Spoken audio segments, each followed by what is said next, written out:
in the Armed Forces. Hi! Today we're checking out some of the things that our armed forces do. Armed forces are the Army, Navy and Air Force. So what's the first thing that comes to mind? Maybe you're thinking about soldiers fighting in wars to defend our country.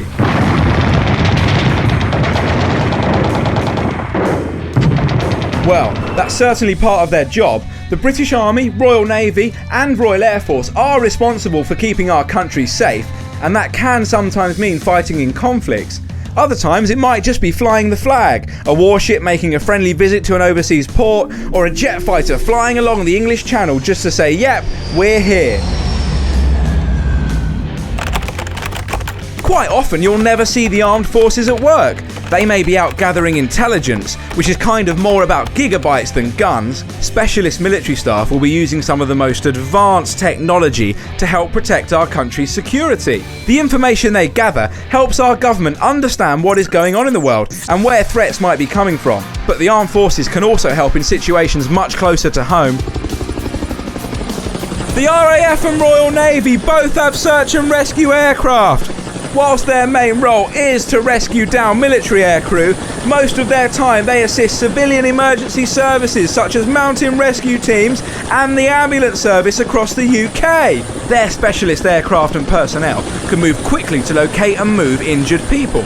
If you get stuck out at sea or lost when climbing, or just hurt in any place that's difficult for the emergency services to reach, then you might be taking a ride in a helicopter too. Thanks guys!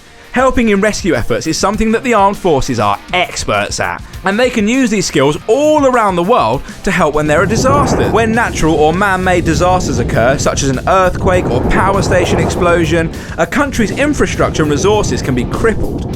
With loss of electricity, shortage of food and water supplies, and human lives at risk, our armed forces can easily respond to these life-threatening scenarios.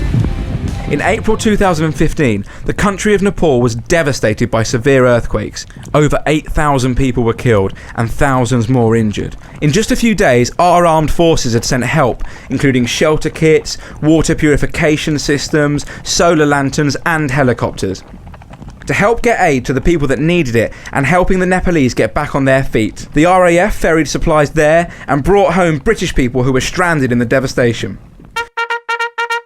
Something the armed forces are best known for, certainly in London, is pageantry. Pageantry is all about special displays or ceremonies. Lots of them remind us of our history, like the changing of the guard at Buckingham Palace. So what's it all about? Well, the monarch, that's the Queen, and the royal palaces have been guarded by trained soldiers for hundreds of years. Most of the time outside Buckingham Palace, you'll see guards dressed in their red uniforms and bearskin hats. But sometimes other regiments will be in charge, including regiments from other Commonwealth countries. Whilst they are very smart in their parade uniforms, remember guards are trained soldiers. So on another day, they may be crawling through a muddy assault course, or running on a 30-mile yomp across Salisbury Plain, or driving around in armoured vehicles.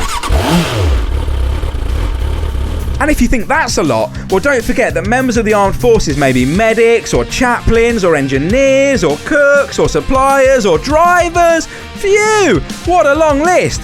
So as you can see, there's a lot more to our armed forces than just soldiers in battle. We're going to be finding out where they live right here in London, so join me next time. In the meantime, find out more about life in the armed forces at funkidslive.com/armed forces. Life in the Armed Forces.